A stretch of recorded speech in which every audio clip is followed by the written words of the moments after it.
বন্ধুরা, ৭ বছর পর এক ধনী ব্যবসায়ী নারী তার লাক্সারি গাড়ি নিয়ে ফিরে এলো সেই গ্রামে, যেখানে সে একদিন গরিব মেয়ে ছিল। সে সোজা চলে গেল সেই জরাজীর্ণ কুটিরে, যেখানে থাকত সেই ছেলেটি যে একদিন নিজের বাবার চিকিৎসার টাকা দিয়ে তাকে পড়াশোনার স্বপ্ন বাঁচিয়ে রেখেছিল। সে দরজায় দাঁড়িয়ে বলল, আমি তোমার সেই সাহায্যের প্রতিদান দিতে এসেছি।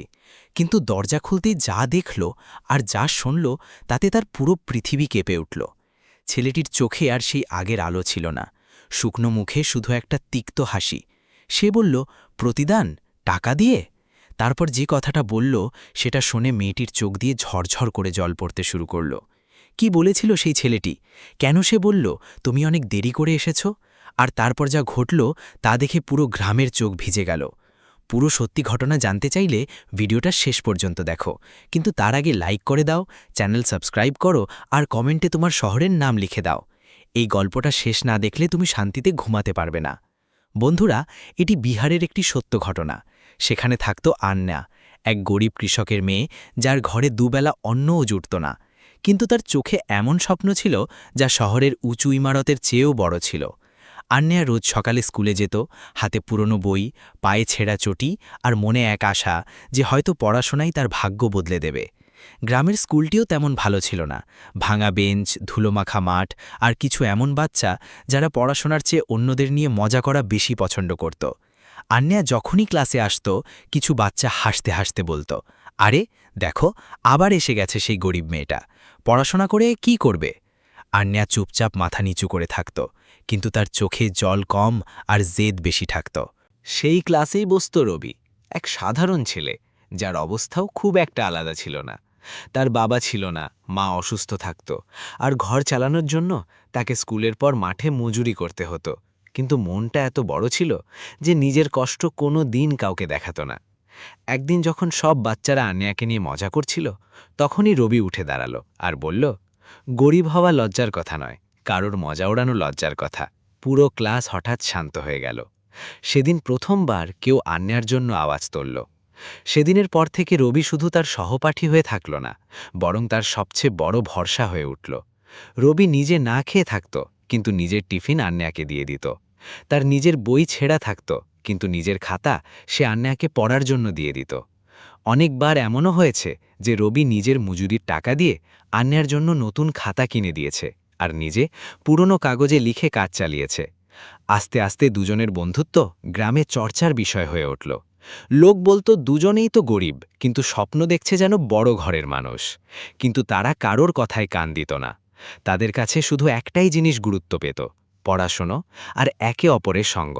তারপর একদিন এমন এলো যা সব বদলে দিল। স্কুলে পরীক্ষার ফর্ম ভরতে হতো, ফিস জমা দিতে হতো। আন্নার ঘরে কাকা ছিল না, তার বাবা আগেই ঋণে ডুবেছিল। সেই রাতে আন্না চুপচাপ তার বইগুলো এক কোণে রেখে দিল আর ঠিক করল যে সে আর স্কুলে যাবে না। পরদিন সকালে যখন রবি তাকে স্কুলে দেখল না, সে সোজা তার বাড়িতে পৌঁছে গেল। আন্না বাইরে বসেছিল, চোখ লাল হয়েছিল। রবি জিজ্ঞেস করল, কি হয়েছে, আজ স্কুলে কেন আসনি? আন্না মাথা নিচু করে থাকল আর আস্তে করে বলল, আর যাব না, ফর্ম ভরার টাকা নেই, পড়াশোনা এখানেই শেষ। এটা শুনে রবি কিছুক্ষণ চুপ থাকল। তার পকেটে সেদিন কিছু টাকা ছিল যা সে তার মায়ের ওষুধের জন্য রেখেছিল। সেই টাকাগুলো তার মায়ের জন্য খুব জরুরি ছিল, কিন্তু সামনে বসে থাকা আন্নার ভেঙে যাওয়া স্বপ্নগুলো তার কাছে আরও ভারী মনে হচ্ছিল। রবি কিছু না ভেবেই নিজের পকেট থেকে সেই টাকাগুলো বের করল আর আন্নার হাতে দিয়ে দিল। আন্না অবাক হয়ে গেল, এটা কি? রবি মৃদু হেসে বলল, তোর ফর্মের টাকা, গিয়ে জমা দিয়ে দে। আন্নার চোখে জল এসে গেল। সে বলল, কিন্তু এই টাকা তো তোর মায়ের ওষুধের জন্য ছিল না। রবি একটা দীর্ঘশ্বাস নিল আর বলল, আমার মা তাও বেঁচে যাবে, কিন্তু তোর স্বপ্নগুলো যদি মরে যায়, তাহলে তুই কোনোদিন বাঁচতে পারবি না। এটা শুনে আন্নার ডুকরে কাঁদতে লাগল। সেই মুহূর্তে সে অনুভব করল যে তার সামনে দাঁড়িয়ে থাকা এই ছেলেটি গরিব হলেও মনের দিক থেকে কোনো কোটিপতির চেয়ে কম নয়। সেদিন আন্না ফর্ম ভরল আর আগের চেয়েও বেশি পরিশ্রম করতে লাগল। এখন সে শুধু নিজের জন্য পড়ছিল না, বরং সেই বিশ্বাসের জন্য পড়ছিল যা রবি তার উপর করেছিল। সময় পেরিয়ে গেল, পরীক্ষার রেজাল্ট এলো, আর আন্না পুরো জেলায় টপ করল। গ্রামে প্রথমবার কোনো মেয়ে এত বড় নাম করেছিল। সবাই অবাক ছিল, খুশি ছিল, কিন্তু সবচেয়ে বেশি খুশি ছিল রবি। সে দূর থেকে দাঁড়িয়ে শুধু এটুকুই বলল, আমি জানতাম তুই পারবি। কিছুদিন পর আন্যা শহরের বড় কলেজে পড়ার সুযোগ পেল, কিন্তু এর জন্য তাকে গ্রাম ছাড়তে হতো। সেই দিনটিও এসে গেল যখন আন্যা তার ছোট ব্যাগ নিয়ে বাসস্ট্যান্ডে দাঁড়িয়েছিল। গ্রামের কিছু লোক এসেছিল তাকে বিদায় জানাতে, কিন্তু ভিড়ের মধ্যে একটা মুখ ছিল যা চুপচাপ দূরে দাঁড়িয়েছিল, রবি। আন্যা ধীরে ধীরে তার কাছে গেল। দুজনে কিছুক্ষণ চুপ থাকল। তারপর আন্যা কাঁপা গলায় বলল, যদি তুই না থাকতিস তাহলে আমি কোনো দিন এখানে পৌঁছতে পারতাম না। রবি হাসল। এখন পিছনে ফিরে তাকাস না, শুধু এগিয়ে যা। আন্যার চোখ থেকে জল পড়তে লাগল। সে বলল, আমি ফিরে আসব আর তোমার সব ঋণ শোধ করব, এটা আমার কথা। রবি হালকা করে মাথা নাড়ল। আমার কিছু চাই না, শুধু এটুকু মনে রাখিস, যখন তুই অনেক বড় হবি তখন কোনো গরিবকে নিজের মতো হতে দিস না। বাস চলতে শুরু করল। আন্যার জানলার বাইরে দেখল রবি সেখানেই দাঁড়িয়ে আছে, আস্তে আস্তে দূরে সরে যাচ্ছে। সেদিন দুজন মানুষ আলাদা হয়েছিল, একজন নিজের স্বপ্নের পেছনে দৌড়ানোর জন্য, আর অন্যজন সেই স্বপ্নগুলোকে দূর থেকে দেখার জন্য। কিন্তু দুজনের মনে একটা জিনিস বাকি ছিল, এক অধরা প্রতিশ্রুতি। হয়তো তারাও জানত না যে এই প্রতিশ্রুতি পুরো ৭ বছর পর এমন এক গল্প লিখবে যা দেখে সবাই কেঁদে ফেলবে। বাসের চাকা যেমন যেমন গ্রামের কাঁচা রাস্তা ছেড়ে পাকা রাস্তায় উঠল, তেমন তেমন আন্যার জীবনও এক নতুন মোড় নিল। জানলার বাইরে তাকিয়ে তার মনে গ্রামের সব স্মৃতি ভাসছিল, ভাঙা কুড়ে ঘর, স্কুলের আঙিনা, আর সবচেয়ে বেশি রবির সেই মুখ যা দূরে দাঁড়িয়ে তাকে যেতে দেখছিল। শহরে পৌঁছতেই সে প্রথমবার অনুভব করল জীবন কতটা কঠিন হতে চলেছে। এখানে কেউ নিজের ছিল না, না ছিল কোনো আশ্রয়। কলেজ বড় ছিল, লোকগুলো নতুন, আর সবাই নিজের কাজে ব্যস্ত। আনিয়ার কাছে না ভালো জামাকাপড় ছিল, না টাকা, শুধু একটা জেদ ছিল যে তাকে কিছু করে দেখাতে হবে। প্রথম সপ্তাহেই সে বুঝে গেল শুধু পড়াশোনায় কাজ হবে না, থাকা আর খাওয়ার জন্য টাকা চাই। সে এদিক ওদিক কাজ খুঁজতে শুরু করল। অনেক জায়গায় রিজেক্ট হলো, কেউ বলতো অভিজ্ঞতা চাই, কেউ বলতো সময় নেই, কিন্তু অবশেষে সে একটি ছোট বাড়িতে কাজ পেল, ঝাড়ু দেওয়া, ঘর মোছা আর বাসন মাজার। সকালে কলেজ, দুপুরে কাজ আর রাতে পড়াশোনা, এটাই তার রুটিন হয়ে গেল।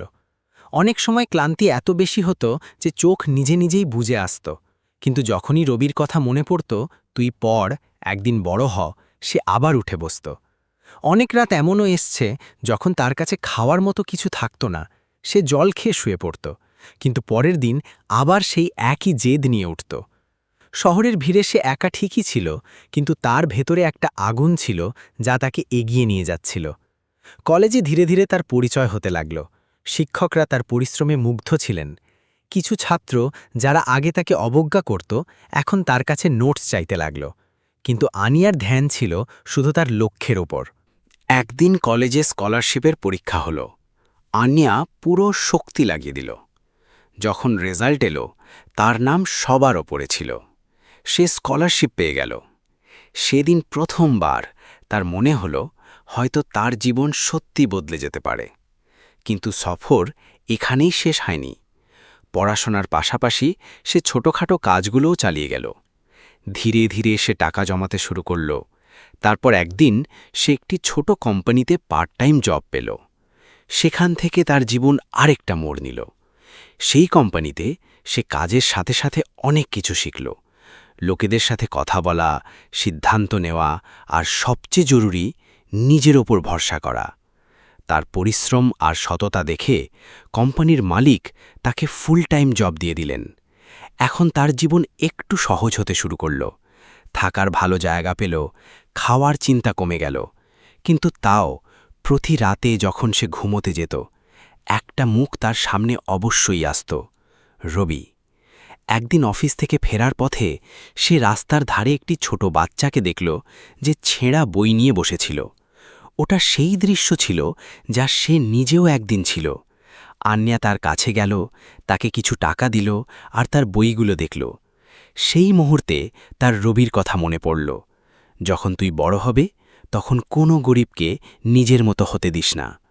সেই দিন থেকে আন্যা ঠিক করল যে সে শুধু নিজের জন্যে বাঁচবে না, বরং সেই মানুষদের জন্যেও কিছু করবে যারা তারই মতো পরিস্থিতির সাথে লড়াই করছে। সময় দ্রুত বেরিয়ে গেল। পরিশ্রম, নিষ্ঠা আর সততার জোরে আন্না নিজের চাকরিতে উন্নতি করল। তারপর কয়েক বছর পর সে নিজের একটি ছোট বিজনেস শুরু করল। শুরুতে অনেক সমস্যা এলো, লোকসান হলো, লোক কথা শোনালো, কিন্তু এবার আন্না দুর্বল হলো না। সে প্রতিটা হার থেকে কিছু শিখল আর আবার উঠে দাঁড়ালো। আস্তে আস্তে তার বিজনেস চলতে লাগলো, তারপর বাড়তে লাগলো, আর দেখতে দেখতে সেই গ্রামের গরিব মেয়েটি এখন শহরের একজন সফল বিজনেসওম্যান হয়ে উঠল। তার কাছে এখন সব কিছু ছিল, টাকা, নাম, পরিচয়, কিন্তু একটা জিনিস তখনও অধরা ছিল, শান্তি।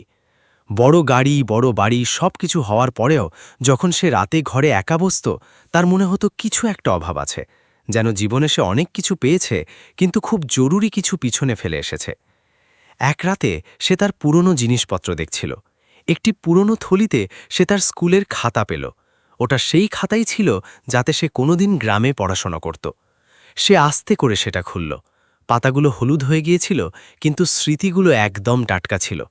হঠাৎ তার নজর একটা পাতায় গিয়ে থামল। সেখানে রুবির হাতের লেখা ছিল, যখন তুই বড় হবি তখন কোনো গরিবকে নিজের মতো হতে দিস না।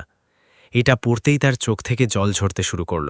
সে মেঝের ওপর বসে পড়ল আর অনেকক্ষণ সেই পাতার দিকে তাকিয়ে থাকল। সেই মুহূর্তে সে অনুভব করল যে জীবনে সে অনেক কিছু অর্জন করেছে, কিন্তু যে মানুষটির জন্য সে এখানে পৌঁছেছে তাকেই পিছনে ফেলে এসেছে। তার মন জোর জোর করে ধরফর করতে লাগল, যেন ভেতর থেকে কোনো আওয়াজ বলছে, এখনই ফিরে যা, এখনও সময় আছে। পরের দিন সকালে সে কোনো মিটিং অ্যাটেন্ড করল না, কোনো কল ধরল না। সে শুধু একটা সিদ্ধান্ত নিল, সে ফিরে যাবে নিজের গ্রামে, নিজের অতীতে, আর সেই ঋণ শোধ করতে যা 7 বছর ধরে তার মনের ওপর এক বোঝা হয়ে বসেছিল। কয়েক ঘন্টার মধ্যেই সে তার সব প্রস্তুতি শেষ করে নিল। ড্রাইভারকে গাড়ি বের করতে বলল। যখন সে তার লাক্সারি কারে বসল, তার মনে এক অদ্ভুত অনুভূতি হচ্ছিল, ভয়, খুশি, অনুশোচনা সব একসাথে। গাড়ি শহরের রাস্তা ছেড়ে হাইওয়ে দিয়ে দৌড়াতে লাগল। প্রতি কিলোমিটারের সাথে সাথে তার হার্টবিট বাড়তে থাকল।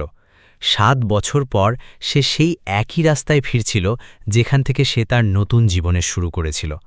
গাড়ি গ্রামের কাছে পৌঁছতেই ধুলোমাখা রাস্তা আর পুরনো ঘরগুলো দেখে তার চোখ ভিজে এলো। সব কিছুই একই রকম ছিল, কিন্তু হয়তো এখন আর কিছুই আগের মতো ছিল না। গ্রামের লোক যখন সেই বড় গাড়ি আসতে দেখল, তারা অবাক হয়ে গেল। বাচ্চারা দৌড়াতে শুরু করল। লোক নিজেদের মধ্যে কথা বলতে লাগল, কে এই মেয়ে, কার বাড়িতে এসেছে? গাড়ি ধীরে ধীরে গ্রামের মাঝখানে এসে থামল।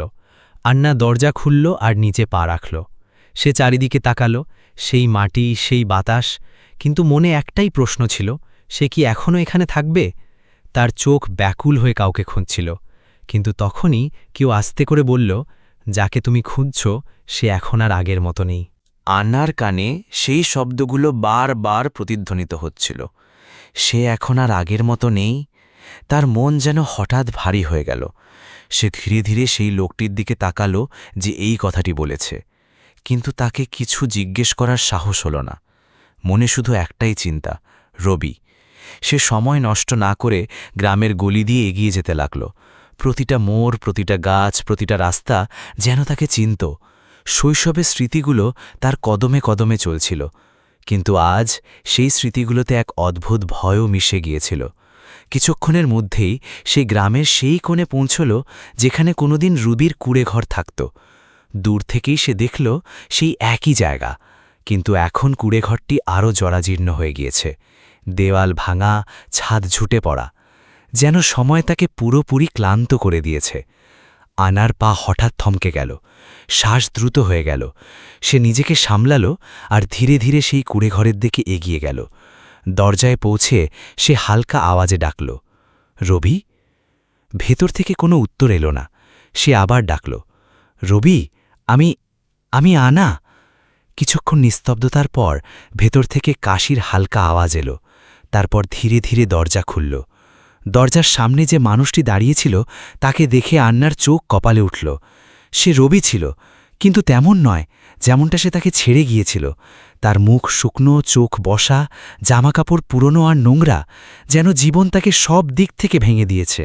সে কিছুক্ষণ শুধু রবির দিকে তাকিয়ে থাকল। রবি প্রথমে তাকে মনোযোগ দিয়ে দেখল, তারপর হালকা ভুরু কুঁচকে বলল, কে? আনেয়ার হার্টবিট এক মুহূর্তের জন্য যেন থেমে গেল। সে কাপা গলায় বলল, আমি আনেয়া। রবির চোখে এক মুহূর্তের জন্য হালকা চমক এলো, কিন্তু পরের মুহূর্তেই তা ফিকে হয়ে গেল। সে হালকা হাসল।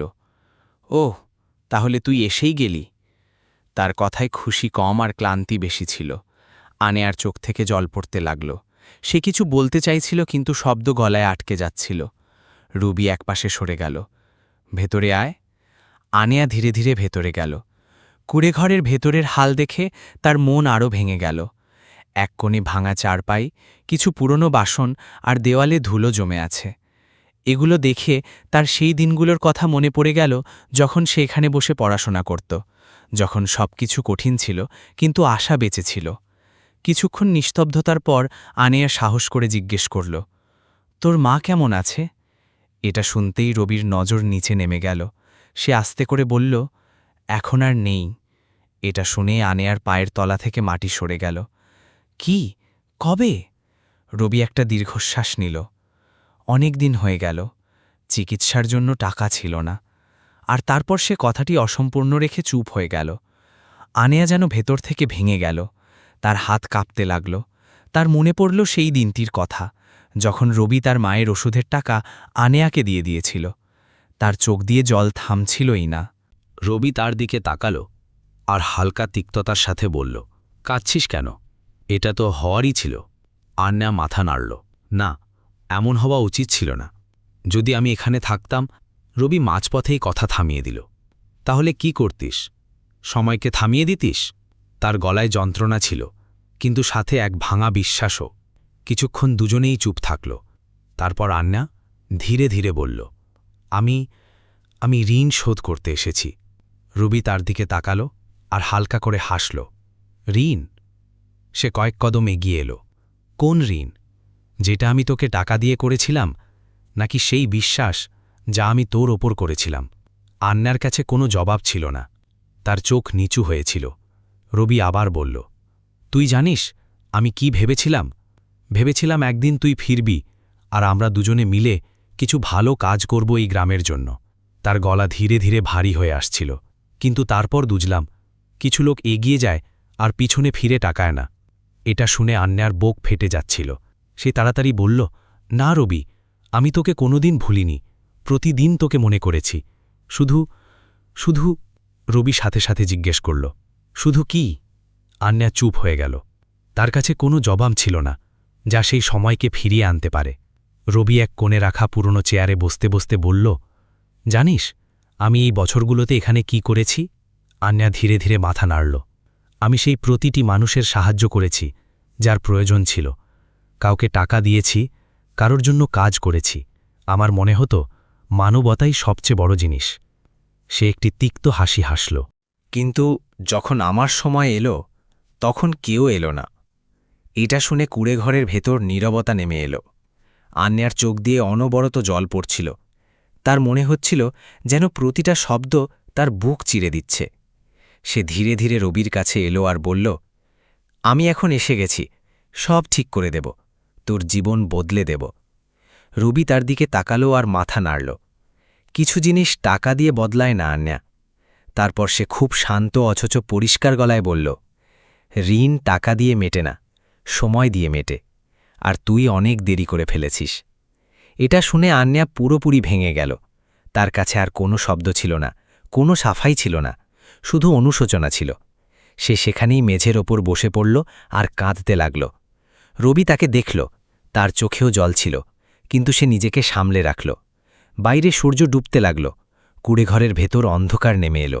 দুজনে একই জায়গায় বসে থাকল, কিন্তু তাদের মাঝে 7 বছরের দূরত্ব ছিল, যা হয়তো কোনো দামেই পূরণ করা সম্ভব ছিল না। আন্যার মনে একটাই প্রশ্ন ঘুরছিল, সে কি সত্যি খুব দেরি করে ফেলেছিল? কুড়েঘরের ভেতর অন্ধকার ঘন হচ্ছিল, কিন্তু তার চেয়েও বেশি অন্ধকার আন্যার মনে নেমে এসেছিল। সে মেঝের ওপর বসে কাঁদছিল, আর রবি চুপচাপ এক কোণে বসেছিল, যেন সে কাদা অনেক আগেই ছেড়ে দিয়েছে। কিছুক্ষণ পর আন্যা তার চোখের জল মুছল। তার গলা কাঁপছিল, কিন্তু এবার তাতে এক অদ্ভুত দৃঢ়তা ছিল। ঠিক আছে, আমি দেরি করে এসেছি, কিন্তু এখন আমি কোথাও যাব না। রবি তার দিকে তাকালো, যেন তার বিশ্বাসই হচ্ছিল না। কি মানে? আন্যা ধীরে ধীরে উঠে দাঁড়াল। মানে, যতক্ষণ আমি এই ঋণ সত্যি শোধ না করতে পারছি, ততক্ষণ এখানেই থাকব, এই গ্রামেই। রবি কিছু বলতে পারল না, সে শুধু মুখ ফিরিয়ে নিল। পরের দিন থেকেই আন্যা গ্রামে কাজ শুরু করে দিল। সে নিজের পরিচয় লুকানোর চেষ্টা করল না, কিন্তু কোনো লোক দেখানো কাজও করল না। সে সবার আগে গ্রামের বাচ্চাদের জড়ো করল, আর পুরনো স্কুলের ভাঙা ঘরে তাদের পড়ানো শুরু করল। শুরুতে বাচ্চারা দ্বিধা করছিল, কিন্তু ধীরে ধীরে তারা আসতে শুরু করল। কেউ বই নিয়ে এলো, কেউ খালি খাতা, আর কেউ তো শুধু শেখার ইচ্ছে নিয়ে। গ্রামের লোকও অবাক ছিল, এত বড় শহরের মেয়ে এখানে কেন থাকছে? কিন্তু আন্যার এখন কারুর কথায় কিচ্ছু আসত না। সে সকাল থেকে সন্ধে পর্যন্ত বাচ্চাদের পড়াত, বয়স্কদের সাহায্য করত, আর রাতে পরের দিনের প্রস্তুতি নিত। সে গ্রামে ওষুধের ব্যবস্থা করল, কিছু গরিব ঘরে রেশন পৌঁছে দিল। কিন্তু সবচেয়ে বড় কথা হলো, সে এসব কোনো নাম বা যশের জন্য করছিল না। রবি দূর থেকে এসব দেখত। সে কোনোদিন কাছে আসত না, কিন্তু তার নজর সবসময় আন্যার ওপর থাকত। একদিন যখন সে মাঠের ধারে দাঁড়িয়েছিল, সে দেখল আন্যা একটি ছোট বাচ্চাকে পড়াচ্ছে। বাচ্চাটি বারবার ভুল করছিল, কিন্তু আন্যা তাকে বকার বদলে ভালোবেসে বোঝাচ্ছিল। তখনই সেই বাচ্চাটি খুব মাসুমভাবে বলল, দিদি, যদি রবি ভাইয়া না থাকতো না, তাহলে আপনিও এখানে পৌঁছতে পারতেন না। এটা শুনতেই রবি যেন ভেতর থেকে কেঁপে উঠল। সে সেখানেই থেমে গেল, তার চোখ ভিজে গেল। সে প্রথমবার অনুভব করল যে সে যা করেছিল তা বিফলে যায়নি। সেই রাতে রবি ঘুমাতে পারল না। সে বারবার ওই কথাটাই ভাবতে থাকল। সকাল হতেই সে সোজা সেই জায়গায় পৌঁছল যেখানে আন্যা বাচ্চাদের পড়াচ্ছিল। আন্যা তাকে দেখে একটু ঘাবড়ে গেল। দুজনে কিছুক্ষণ একে অপরের দিকে তাকিয়ে থাকল। তারপর রবি ধীরে ধীরে তার কাছে এলো। তার গলা আগের চেয়ে আলাদা ছিল, একটু নরম, একটু ভারী। তুই ঋণ শোধ করতে আসিসনি? আন্যা চুপ থাকল। রবি আরও বলল, তুই আমাকে আবার বাঁচিয়ে তুলতে এসেছিস। এটা শুনতেই আন্যার চোখ থেকে জল গড়াতে লাগল। রবি প্রথমবার হালকা করে হাসল। আমি ভুল ছিলাম। আমার মনে হয়েছিল সব শেষ হয়ে গেছে, কিন্তু তুই আবার বিশ্বাস করিয়ে দিলি যে মানবতা এখনও বেঁচে আছে। আন্যা কিছু বলতে পারল না, শুধু কাঁদতে কাঁদতে হাসল। ধীরে ধীরে দুজনে আবার একসাথে কাজ করতে শুরু করল। এখন আন্যা একা ছিল না, রবি তার সাথে ছিল। কয়েক মাসের মধ্যেই গ্রাম পুরোপুরি বদলে যেতে লাগল। যেখানে আগে অন্ধকার ছিল, সেখানে এখন আশার আলো দেখা যাচ্ছিল। বাচ্চারা পড়তে লাগল, লোকে একে অপরকে সাহায্য করতে লাগল। তারপর একদিন গ্রামের বয়স্করা সবাইকে জড়ো করল। তারা হেসে বলল, যে মানবতা এই গ্রামকে আবার বাঁচিয়ে তুলল, সেই দুই মানুষ কি নিজেরাও একসাথে জীবন কাটাতে পারে না? সবার নজর আন্যা আর রবির উপর গিয়ে পড়ল। আন্যা ধীরে ধীরে মাথা নিচু করে নিল। রবিও কিছুক্ষণ চুপ থাকল। তারপর রবি একটা দীর্ঘশ্বাস নিয়ে এগিয়ে এলো। সে আন্যার দিকে তাকিয়ে বলল, আগে আমি তোকে আটকাইনি, কারণ আমি চেয়েছিলাম তুই উড়তে পারিস। আন্যার চোখ জলে ভরে এলো। রবি আরও বলল, কিন্তু আজ জিজ্ঞেস করছি, তুই কি আমার সাথে চলতে চাবি সারা জীবনের জন্য? পুরো গ্রাম শান্ত হয়ে গেল। কিছুক্ষণের জন্য সময় যেন থমকে গেল। তারপর আন্যা ধীরে ধীরে মাথা তুলল। তার চোখে জল ছিল, কিন্তু মুখে এক শান্তি ছিল। সে হালকা হাসল আর বলল, এবার আমি কোথাও যাব না। এটুকু শুনতেই পুরো গ্রাম করতালিতে ফেটে পড়ল। কিছুদিন পর সেই স্কুলে যেখানে তাদের গল্প শুরু হয়েছিল, সেখানেই তাদের দুজনের বিয়ে হল। না কোনো বড় প্যান্ডেল, না কোনো জাঁকজমক, শুধু গ্রামের লোক, বাচ্চাদের হাসি আর সত্যি আনন্দ। রবি আর আন্যার একে অপরের হাত ধরল, আর এবার কেউ কাউকে ছাড়ল না। যে জায়গায় কোনোদিন দারিদ্র্য আর বাধ্য হওয়ার গল্প লেখা হয়েছিল, সেখানেই এখন মানবতা আর ভালোবাসার এক নতুন শুরু হয়ে গিয়েছিল। সময়ের সাথে সাথে তারা গ্রামে একটি বড় স্কুল আর ছোট হাসপাতাল তৈরি করল। এখন কোনো বাচ্চা পড়াশোনা থেকে বঞ্চিত থাকত না, আর কোনো অসুস্থ মানুষ বিনা চিকিৎসায় মারা যেত না। দুজন মানুষ যারা কোনোদিন নিজের নিজের লড়াই লড়ছিল, আজ তারা মিলে শত শত মানুষের জীবন বদলে দিচ্ছিল। বন্ধুরা, এটাই এই গল্পের সবচেয়ে বড় সত্য। কিছু ঋণ টাকা দিয়ে মেটে না, সেগুলো মানবতা, সময় আর পরিষ্কার মন দিয়ে মেটাতে হয়। এবার আপনাদের কাছে একটি প্রশ্ন, যদি আপনার জীবনেও এমন কোনো মানুষ থেকে থাকে যে কোনো স্বার্থ ছাড়া আপনার পাশে দাঁড়িয়েছে, তবে আপনি কি তাকে কোনোদিন ভুলতে পারবেন, নাকি আপনিও একদিন তার ঋণ শোধ করার চেষ্টা করবেন? যদি এই গল্পটি আপনার মন ছুঁয়ে থাকে, তবে এটি অবশ্যই শেয়ার করুন, যাতে অন্যরাও বুঝতে পারে যে আসল সমৃদ্ধি টাকায় নয়, মানবতায় থাকে। আর যদি আপনি এমন সত্যি ইমোশনাল আর হৃদয়স্পর্শী গল্প শুনতে চান, তবে আমাদের চ্যানেলকে সাবস্ক্রাইব অবশ্যই করুন, কারণ এখানে প্রতিটা গল্প শুধু গল্প নয়, একটা অনুভূতি হয়। দেখা হবে পরের গল্পে।